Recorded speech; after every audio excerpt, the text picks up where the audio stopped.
Okay, well, good afternoon, everybody. Welcome to YCharts Focus Report webinar. Today's webinar is going to be on Dow Chemical Company. I'm your host, Caleb Epplett. I'm an account manager here at YCharts, likely a familiar voice for all of you that have joined these calls before. But I would like to turn the call over now to our guest speaker, our Director of Research here at YCharts, Eric Kobayashi-Solomon, who will be going through the webinar today and sharing some knowledge with us about Dow.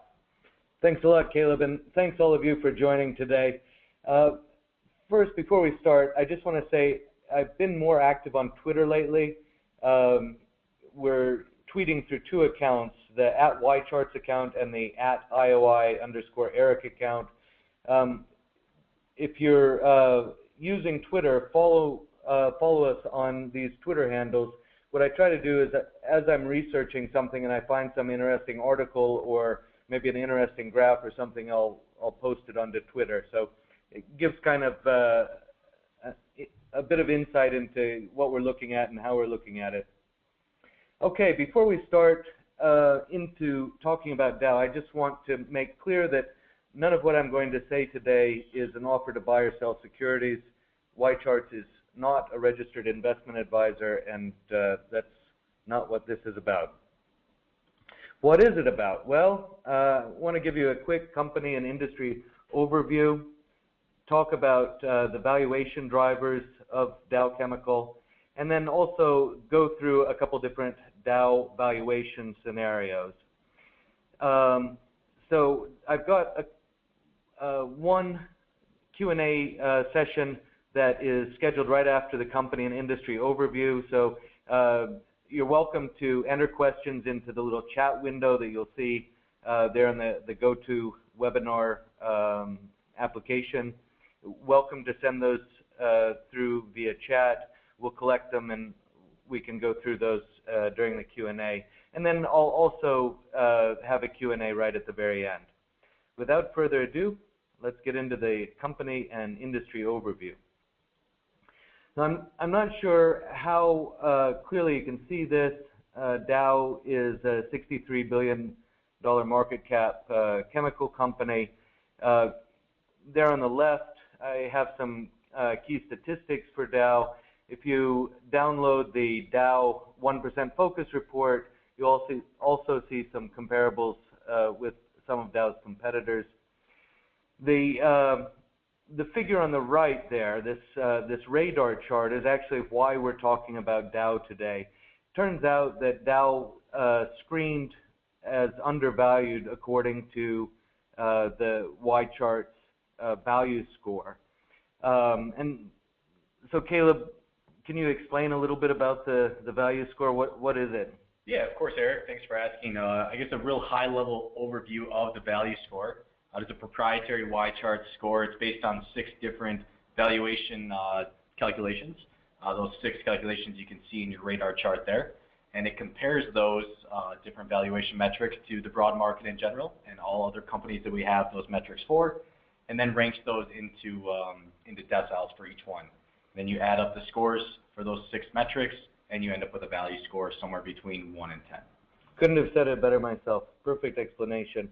And what that radar chart on the right there is showing is that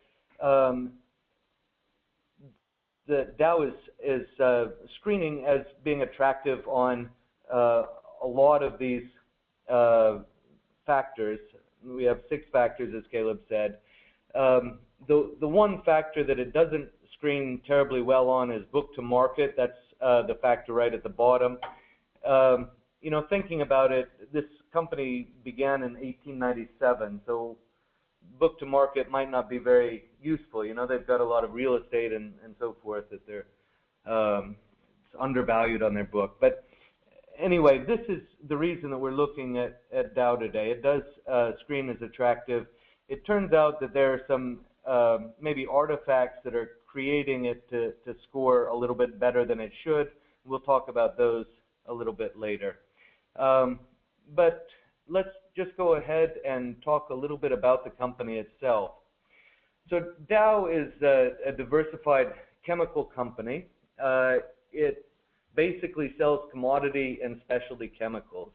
Now, when I first started researching Dow, I really had no idea of what specialty or commodity chemicals might be. Any idea? You know, I think that most of Dow's chemicals go into making plastics and Yes, different yeah, materials like that, but as far as being a chemist or knowing a whole lot about chemicals themselves, absolutely not. See, that's exactly what I thought. The way I've framed their business is thinking about the commodity chemical business as like making chili, and then thinking about the specialty chemical business as making duck à l'orange or something like that. So chili, you have a couple basic ingredients, you put it in a big pot, and you let it stew for a while, and something comes out after that. You don't have to watch it very carefully. If you want to make 2 times as much, you put twice as much ingredients in. If you want to make 3 times as much, et cetera, et cetera. Specialty chemicals, though, like duck à l'orange, there's different things that you have to do at different timings. You have to, maybe take something out of a process at a certain time and add that to another chemical, creating another process, something like that. We'll talk a little bit about how these businesses work and how you can be successful in these businesses in a minute, but in essence, that's what Dow does. Also, an important thing to point out is Dow's agribusiness, which we'll also talk about in a moment, is part of the specialty chemical business. Now, if you're talking about what markets Dow is in, right now, I would be willing to bet $50 that you are touching something that was produced by Dow. Either wearing it, eating it, sitting on it. It's amazing the amount of materials that Dow creates. The operations at Dow, we'll talk a little bit about this later. They make an extensive use of joint ventures. It's a relatively low capex business, actually. And this is one thing that really surprised me. I think of it as really an old industrial kind of a thing, and old industrial kinds of things spend a lot on capex, I thought. But because the growth rates are not very high in this business, there's not a lot of capex being spent. Now, I've listed down at the bottom bullet overhangs, and I don't think these are all necessarily overhangs. We'll talk about Roman Haas and also Dan Loeb's Third Point Partners in a few minutes. The one thing that I do want to mention that I won't mention later is product liability. This is something that an investor in Dow should have some appreciation for. A good example is the Union Carbide tragedy in Bhopal, India. Dow actually bought Union Carbide something like 12 years after the Bhopal tragedy happened. Still, they're facing lawsuits and bad press about this. The stuff that Dow does is dangerous. I mean, there's dangerous chemicals and possibility for accidents. So there are possibilities for what we call in finance discontinuous downside events, meaning bad things happen quickly. Okay, so that's kind of 30,000-foot view of Dow. Let's take a look at the industry.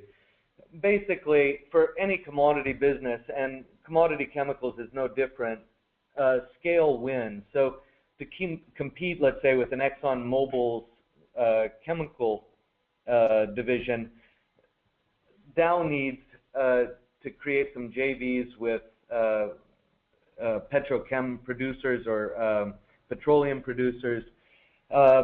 Basically, in a commodity business, the lowest cost wins. In other words, the company that's most efficient at creating those products is the one that's going to win.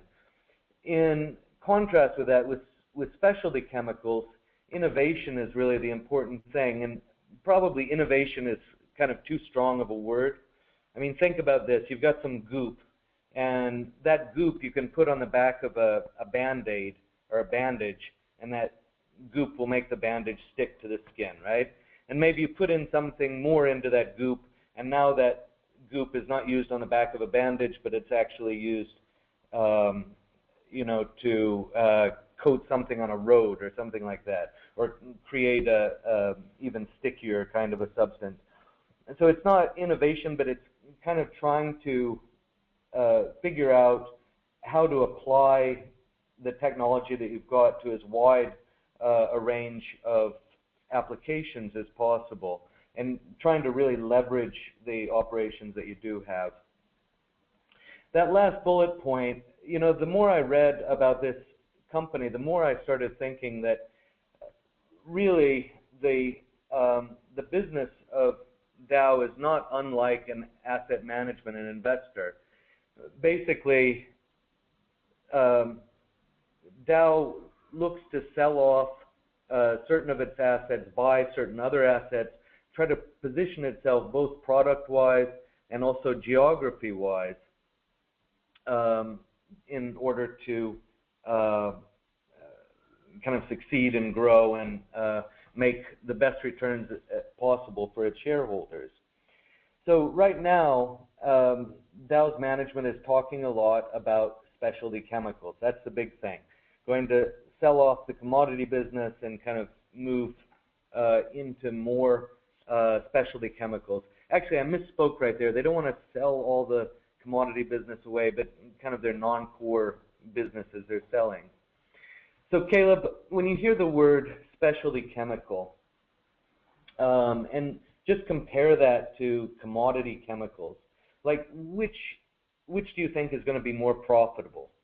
Well, Eric, we're definitely trained from the beginning of finance to learn commodity doesn't generally mean a large margin. So I would be forced to think that specialty chemicals would be the more profitable arm of the business. Exactly, and so this is exactly what Dow management kind of implies when they go on to conference calls. It's a great high margin, high growth business.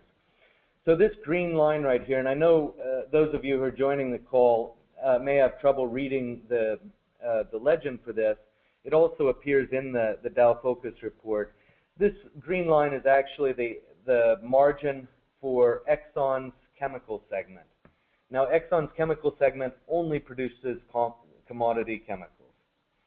So I'm going to put Dow's margin on here next. So you're saying specialty chemicals, because Dow has some specialty chemicals, they should be making more money than Exxon, right? I feel you're setting me up here. Yes, I'm setting you up. So in fact, here is, the blue line shows Dow's margins. The margins that I'm comparing here are no-pat margins versus Exxon's after-tax margins. They may not be exactly comparable, but looking at this slide, I was really shocked at the degree of separation between Exxon's profitability, Exxon Chemicals' profitability, and Dow's profitability. As I say, maybe this is not an apples-to-apples comparison, but in my mind, a company that's producing supposedly higher margin products should have higher average margins. Looking at this chart, I thought of two things. The first thing that I thought was Dow's commodity business is not being run efficiently.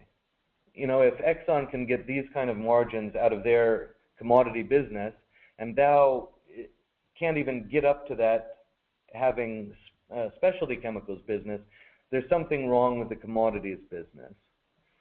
The other thing that I thought about was that specialty chemicals maybe ain't that special. This chart is almost certainly too noisy to really make much sense of, but in fact this is owner's cash profit margins for the next three largest standalone specialty chemical manufacturers, Huntsman, Ashland, and Cabot. And Caleb, what would you say, just eyeballing that, what the profit margins are of those three over that time period? Volatile. It's volatile, that's certainly true. But it looks like somewhere, maybe an average of around 3%? Yeah, that's what I would say. Give it 3 to 4%. You know, you've got some times where you see a big spike up to 10%, but you also see down to negative 6%. It just seems to me that this specialty chemical business, despite the kind of talk up that the Dow managers are doing, ain't that special in terms of profit. So how did Dow get involved in specialty chemicals? Well, of course, they've always had some kind of foot in the door in terms of specialty chemicals, but basically their position really increased with the purchase of Rohm and Haas.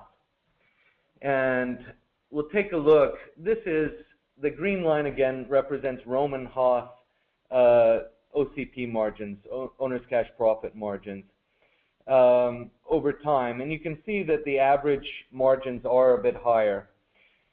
So Dow managers probably, were attracted by that spread, said, we might as well go ahead and buy this company, try to get exposure to some higher margin business. There are a couple things that I think we should note about this. The first thing is that Rohm and Haas's average OCP margin is 8% over this period. And Exxon's, if you remember back to that earlier slide, is actually 10%. So I'm not sure that buying Rohm and Haas for the margins is any better or worse or any better of a strategy than simply trying to squeeze efficiency out of the commodity chemical business that Dow already had. Nonetheless, they spent the money, about $15 billion, to buy Rohm and Haas at the height of the mortgage crisis. A terrible purchase, I think really value destructive.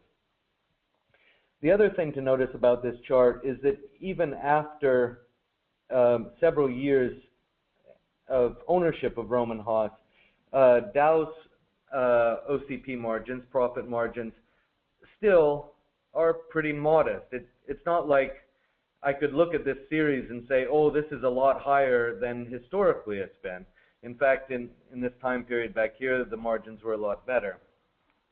So I really have doubts about Rohm and Haas, the Rohm and Haas purchase.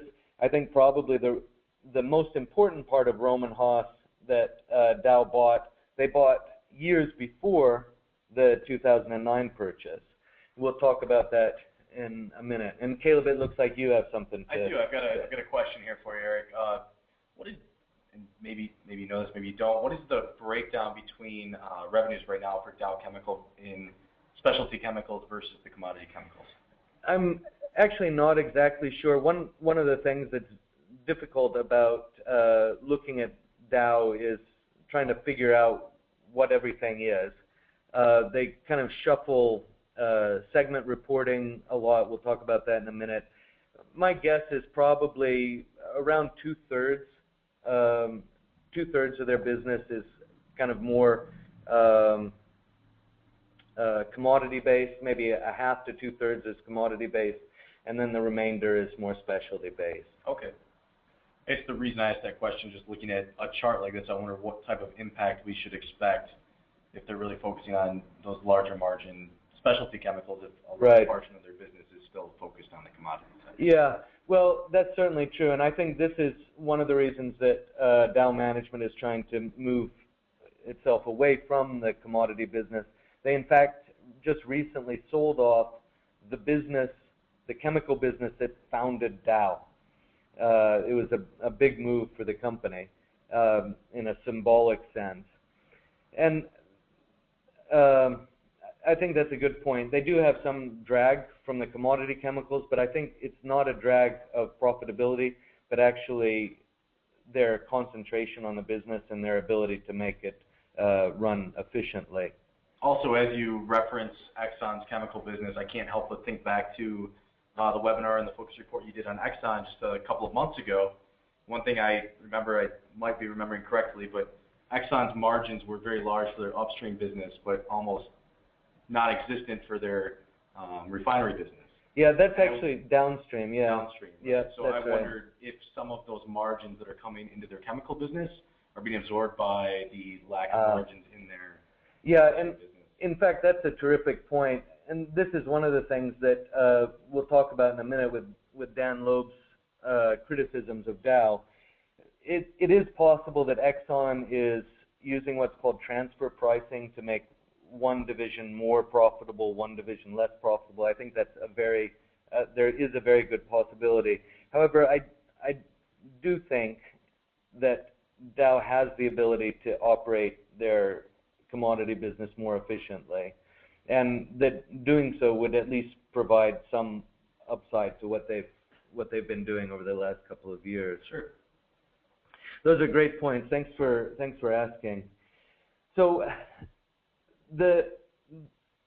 one of the factors that I brought up earlier as an overhang is this fellow Dan Loeb, who's an institutional investor, runs a company, an investment fund. Third point, they're a very activist investor.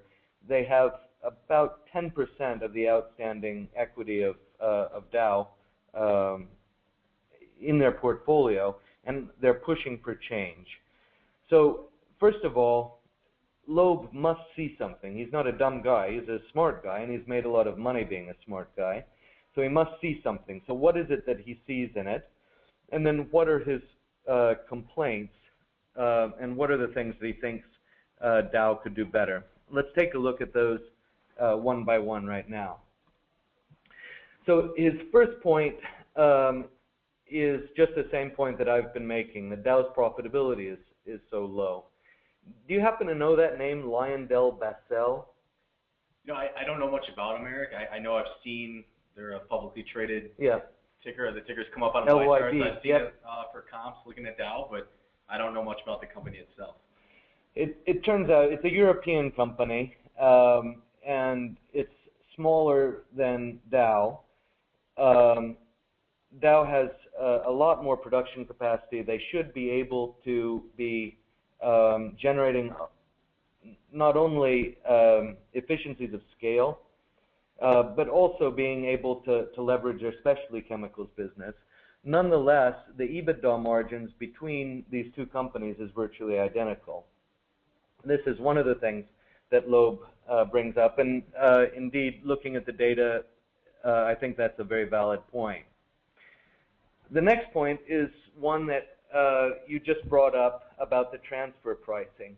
Basically, what Dow is doing is using cost-plus pricing for their commodities business and selling to their specialties business, selling the base chemicals for their specialty business. Loeb's point is that this is not helping them a lot, that running the commodity business as a way to boost the specialty business profit doesn't seem to be working. And certainly this is something that we saw with the Exxon chart earlier, that it doesn't look like the commodities business is really helping the company as much as it might. The last thing, and this is something that I alluded to when you were asking the question about the split between commodity and specialty, is just that the transparency is poor. Reading through Dow's statements and looking back, I think over the last 6 years, they had 4 different reorganizations of their business segments. And basically, I mean, I don't want to say that Dow is the Titanic, but it's kind of like rearranging deck chairs on the Titanic.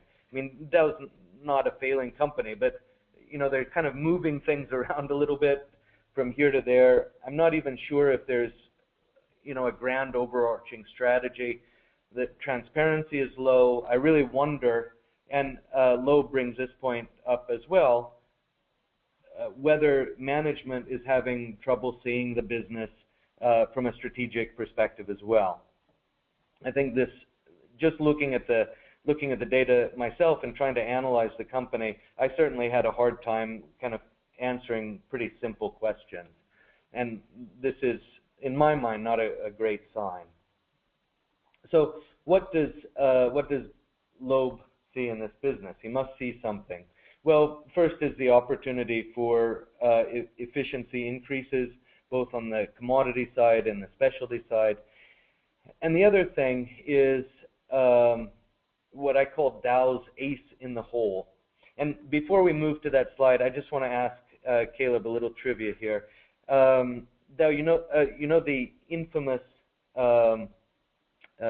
Agent Orange, the defoliant used in Vietnam. Right. Do you know who the 2 main producers of Agent Orange were? I actually do, Eric. All right, talk it to me. It's well, I'm going to go with Dow. Yes, that's a good guess. Be a focus here. Yep. And the other company, I believe, is our everyone's favorite agriculture company, Monsanto. Exactly, Dow and Monsanto. It turns out that Dow's agribusiness and Dow and Monsanto were competitors for a long time. Monsanto started a business with a defoliant that was actually related to the defoliant in Agent Orange that's called Roundup. And Roundup would be just a herbicide, just a specialty chemical, if it weren't for genetic modification of seeds. And basically what Monsanto's engineers did is figure out a way to genetically modify soybean, cotton, and corn genes so that these plants would not die when you put the Monsanto Roundup on them. Everything else dies, all the weeds die, but these genetically modified organisms are okay. So Monsanto is selling some seeds, but most of their business, the greatest contributor to their profit margins is actually the licensing business. So just taking a look at the profitability difference between Dow and Monsanto is really outstanding. You can read about that in the Focus report. Now, a few years back, 2000 or 2001, Dow actually bought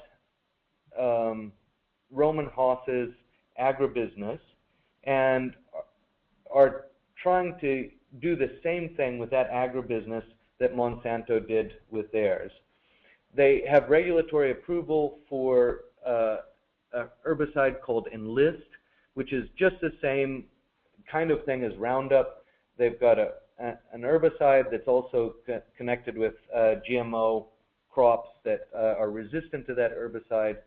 It's been approved for use in Brazil, which is the second largest GMO market in the world, and we're pending in the United States. I haven't checked the news lately, but I think we're still pending on that. So the big showdown now, and the big possible ace in the hole for Dow is this agribusiness. It really has the potential to boost their margins, boost their revenue growth a great deal. So this is the background information for Dow, and what I'd like to do now is just take a short Q&A break. If you have questions, feel free to write them into that chat box. If you have questions later, feel free to contact me at eric@ycharts.com, or you can contact Caleb or the sales guys at sales@ycharts.com. And then we also have a nice resource section that has a bunch of reports and webcasts and so forth. There's the link to that as well. And stay on the line because we're also going to go through valuation drivers and valuation in a moment. How are we doing with questions over there?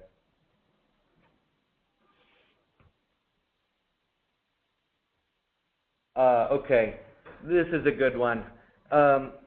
Okay, so this is Mary asking, I'm speaking very harshly about Dow's managers and talking about how they're wasting value and so forth, but I've got this stock rated as a buy, so how do I kind of square that circle? So the answer to this question is, first of all, I don't have a buy rating on this stock.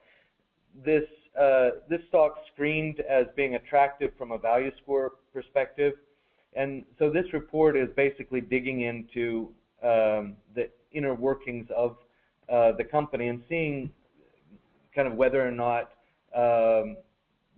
the screening, because anytime you have kind of a quantitative screen, you have you're liable to pick up things that you don't want, value traps and so forth.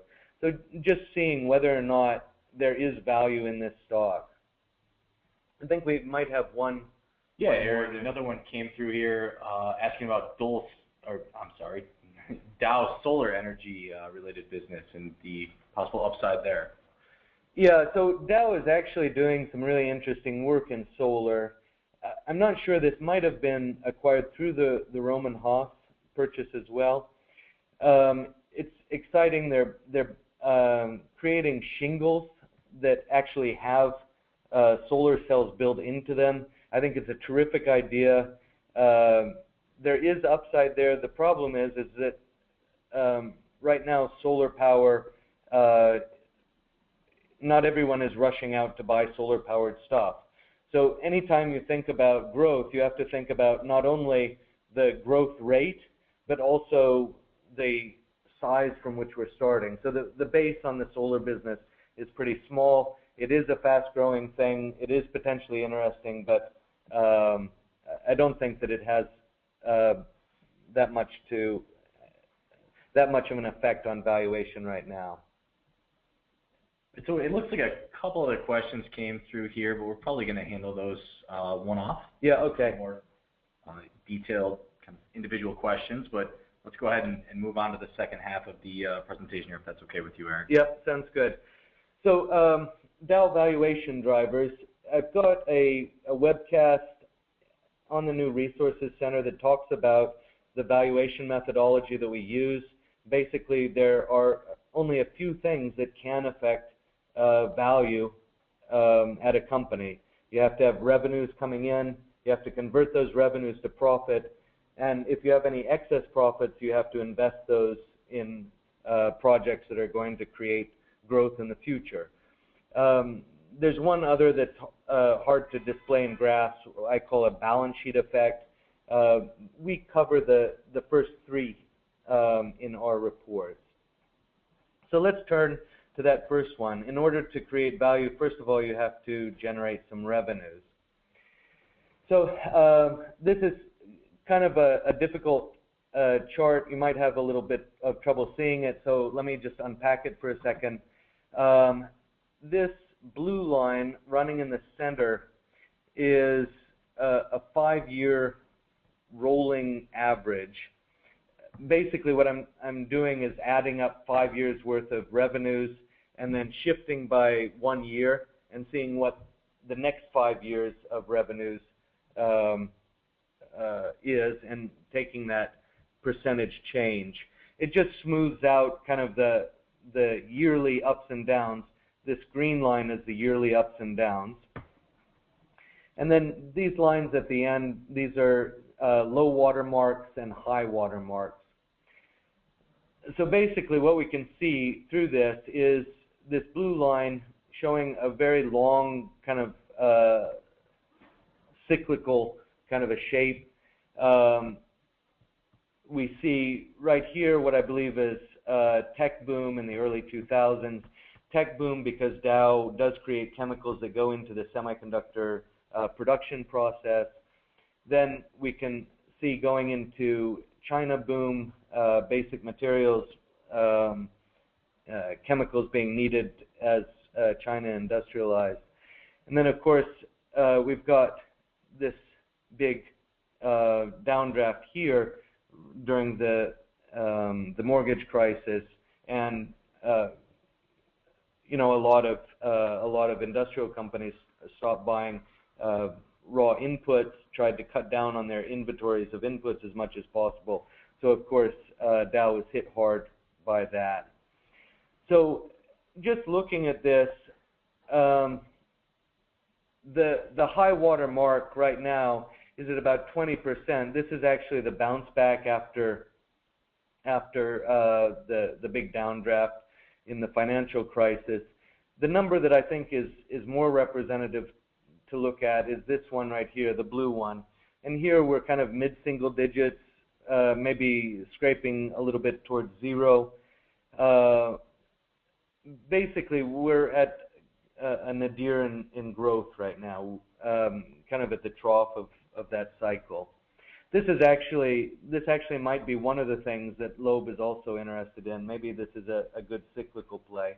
It seems that the economy in the United States is doing better, and that maybe Europe can fake it until it makes it, let's say. And so this might be a good time to buy into a cyclical kind of business like this. So after a company has generated revenues, you have to convert those revenues into profit. My preferred measure of profit is something that I call owner's cash profit, OCP. OCP is basically kind of adjusted free cash flows, adjusted for maintenance, CapEx spending. Here you can see the absolute value has been at around $2 billion since 1989. We've gone over that just right now. We've dipped under it a few times. The black line here is that OCP margin. In other words, the profit divided by the revenues. And you can see that we're pretty dependably in a 5% range for a few years, and then obviously dipping under that. We're back up to, I'll say, nominally we're up to 9%. In actuality, I think it's closer to 6% profit margin. What the difference is between that 9% and 6%, and this also explains one of the reasons why Dow may have been captured by the value score. Back in 2009, the Kuwaiti investment Kuwaiti investment in petrochemicals. It's basically an investment fund run by the Kuwaiti government. They had promised to buy Dow out of a JV. JV was going to take this money and plow it into the purchase of Roman Haas. And the PIC reneged on this. The Kuwaitis reneged on that purchase of the JV. And so finally, years later, now Dow gets a big slug of money that flowed right into the income statement, flowed into the cash flow statement. And so we've got what I would say an abnormally large increase in the profits as they're recorded. Looking at it from a more realistic perspective, probably this 2009 would be a little less low, and this would be around 6% if you kind of back that out. So we're looking at good times, maybe we're 10% of revenues as profit margins. Recently, that's been a lot closer to 5%. So after you've got some profit, then managers have to invest that profit. And this is what the investment looks like. The first thing that really surprised me about this, and first of all, Caleb, here's another pop quiz for you. All right. Just looking at this graph, when do you think the acquisition of Roman Haas was?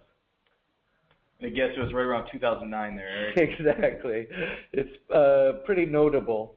So 1995, they actually got rid of one of their businesses. That's why we have this negative investment level. This 2009 is the acquisition of Roman Haas.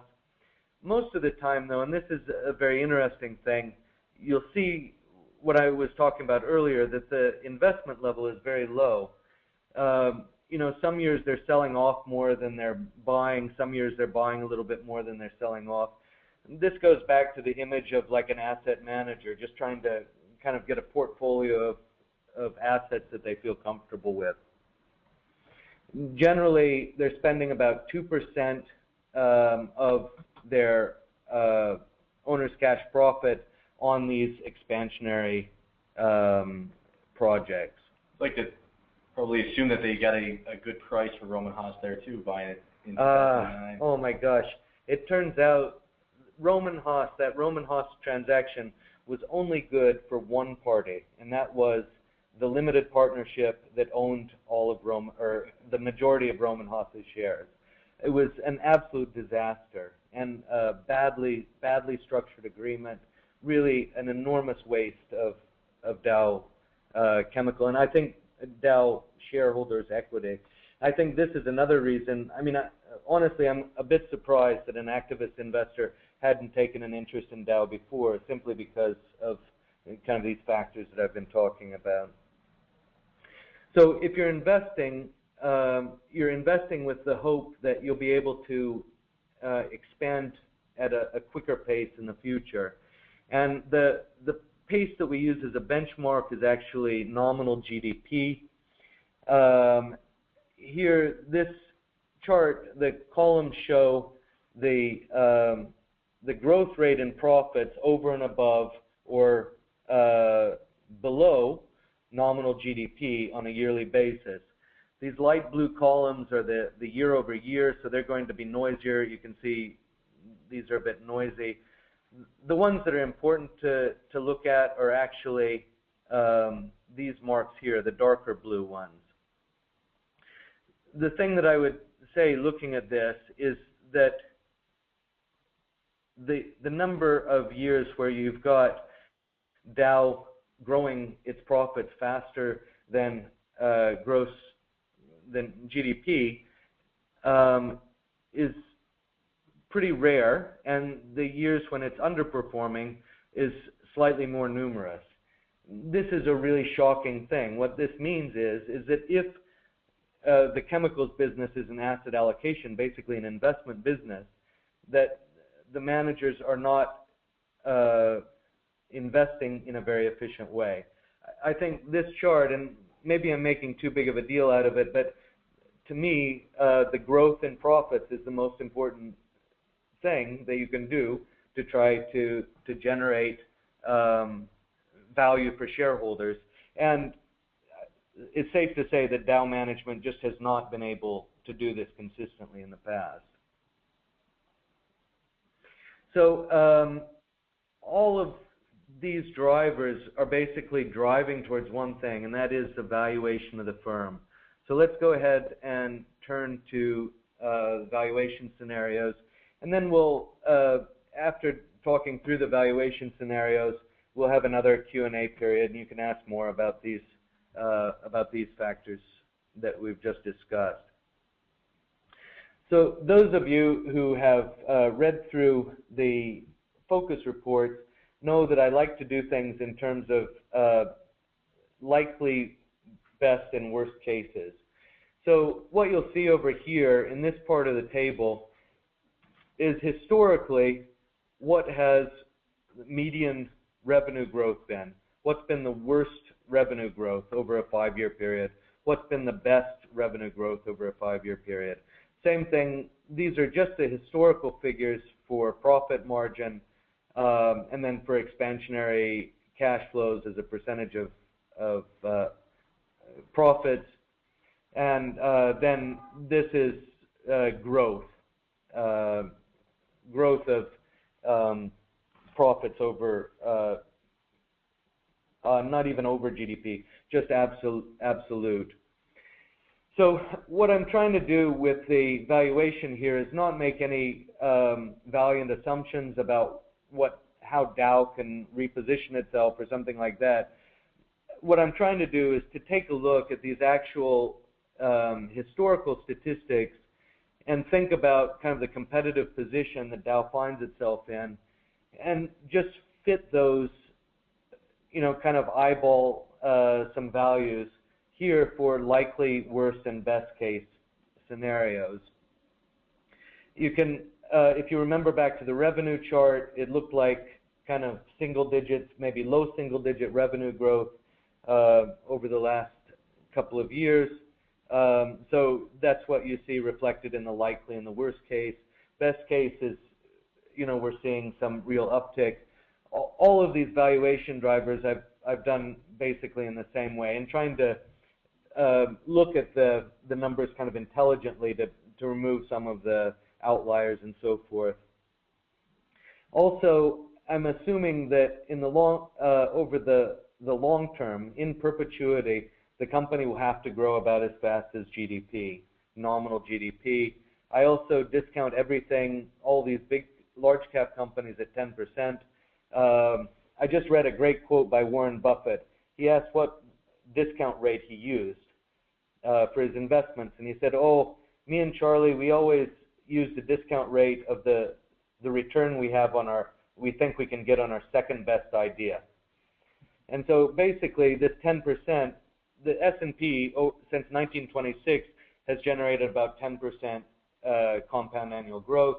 My second best idea is always just to put money in the S&P, so I discount things at 10%. Now, looking at that, these are the kind of valuations we're getting. I made this chart up a while back, but the market price hasn't moved too much. Basically, in the best case, I'm saying Enlist, the herbicide, the kind of Roundup replacement, really takes off. Profit structure is rationalized, so they're generating more profit both on the commodity side and the specialty side. It's generating cash by selling off non-core assets, and that this growth continues into the future. With that, I'm coming up with a value of about $112 a share, representing a 115% increase in share price. Likely case, the agribusiness is tough to break into. Profitability stays about the same as it has been historically. Nothing kind of spectacular happens one way or another. Eventual kind of modest adoption of the Enlist herbicide. We get about $58, about 10% upside from where we are right now. Worst case, maybe we fall into another economic downturn. Pricing power is destroyed. Management tries to spend a lot, repositioning itself, and that's unsuccessful. And growth in the long term, or growth in the medium term, is low. Looking at that kind of a scenario, we're coming up with a value of about $30 a share, so a drop of about 42%. I honestly think the median case valuation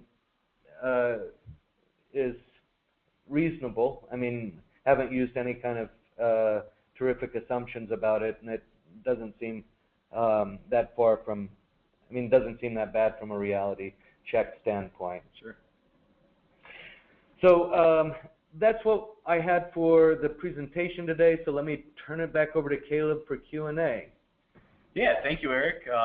As Eric just mentioned, I'd like to open the question form up here for one last chance to ask some questions, maybe about the more methodology portion of the call here, more in terms of the valuation.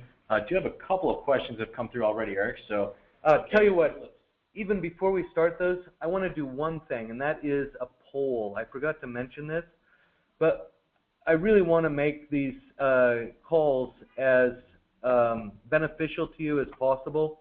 So I'd like you just quickly, on a scale of 1 to 10, how likely would you be to recommend this conference call to someone else, a colleague or a friend or something? I'll give you a few minutes or a few more seconds to answer this.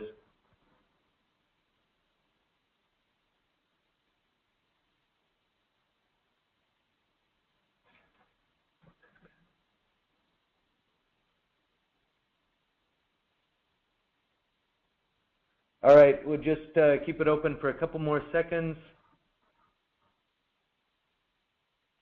All right, closing the poll right now. Thanks very much for voting. Okay, and so let's go ahead and turn to those questions. Sorry to jump in there. Yeah, no problem at all, Eric. All right, so the first question is about Dow and their competitiveness with Monsanto. Do you think that Dow can compete with them in the agribusiness? How likely is it that Enlist will be competitive to Roundup in the market share that Roundup already holds? So this is a pretty complex question. Monsanto has a really dominant position in their agribusiness, in this GMO crop space, and I think it is going to be very difficult for Dow to compete with that. At the same time, Monsanto's Roundup is getting a little bit long in the tooth, and we're seeing more and more Roundup-resistant invasive weeds and things like that. This is becoming a topic of discussion in in the agricultural community. It could be because Enlist uses a different chemical and a different way of creating the herbicide, and also different technology for the GMO, that they could fill a spot, a perceived need by farmers for a weakness in Roundup. It's not going to be a layup. I mean, the World Cup is starting. I'm sure that I'll see Ronaldo kick, laser in a few balls into the top right corner of the net. Just because I see Ronaldo doing that doesn't mean that I can do it too. I mean, it's a struggle. I think Ronaldo might be hurt, Eric. He might not be playing. So I might be able to do it as well as him. But point taken. All right, I guess kind of quick follow-up question. What about the kind of movement towards organic farming and away from these chemicals that can be harmful to the environment? Yeah, in fact, studying about Monsanto and studying about Dow, I'm not sure if it really is a great thing that these kind of chemical compounds are in such widespread use. I mean, it kind of lends itself towards monoculture, and historically there have been a lot of problems with monoculture agriculture. Opens society up to some pretty large shocks. I personally think that taking a more holistic approach and kind of favoring organic methods is probably a better idea in the very long run. But the fact is that it is hard to beat the competitiveness, the cost competitiveness of this kind of, let's say, chemically enhanced agriculture. So yes, organic is great, but at the end of the day, there's a large number of people who are not going to buy the bananas that were created organically over the ones that were created, in a factory environment, simply because they know they're organic. I mean, there's a price difference, maybe not much of a perceived quality difference. So, just like the solar energy, I think that that's an important thing, but maybe it's not going to be such a huge impact on valuation. Okay. Just a question more about while you were doing your analysis here on Dow. You mentioned the valuation right now might be a little bit cheap due to that settlement that they're going to be getting from Kuwait, or have just got. Yeah. Is there anything that tipped you off to that other than reading their statement? Well, so let's just look back here. Oh, sorry. Let's just look back here. When I first looked at the series, I mean, I think people who've been in the investment business look for large, sudden changes. I mean, we're used to things going about like they usually go. And so what I saw here was a bunch of this, and then suddenly I've got this huge mass of profits in the most recent year. So then I simply had to go back and look into the financial statements and see what the heck happened in this year. This is kind of my modus operandi for looking at any company, is simply to take a look at where there's a big rise or a big fall and figure out what's going on there. A lot of times you understand more about the valuation of a company looking at kind of the extreme events. So I guess maybe a general rule of thumb, or something that seems like you seem to keep stressing every time we have these calls, is don't just look at the current values, but always go back and when you see these companies that look attractive right now, see what the trends have been leading up to those values. Yeah, I mean, this is the thing that I think is really strong about the YCharts data, is that you can string together. I mean, this chart is a perfect example. 1989 through 2013 worth of profit margin. Here I can go back and I can take a look what was happening in 2000, what was happening back in the 90s, and try to make that helps me understand their business better. Great point. Great question. All right, excellent. Well, we do have a couple more questions here, Eric, but we are getting to that kind of 60-minute point here on the call. So if it's okay with you, I think maybe we should go ahead and wrap up now and take the rest of these questions offline. Sounds good. A couple of things to mention. First of all, on YCharts now, many of you have probably noticed a little bit of a rearrangement. We do have a new tab called the Resources tab. On this tab, you can find all of Eric's previous 1%, 10% reports. If I'm not mistaken, replays of these webinars are available on there as well. So, if you did enjoy today's call and missed one or two in the past, please check that tab out and use that as a way to get even more out of this setup here.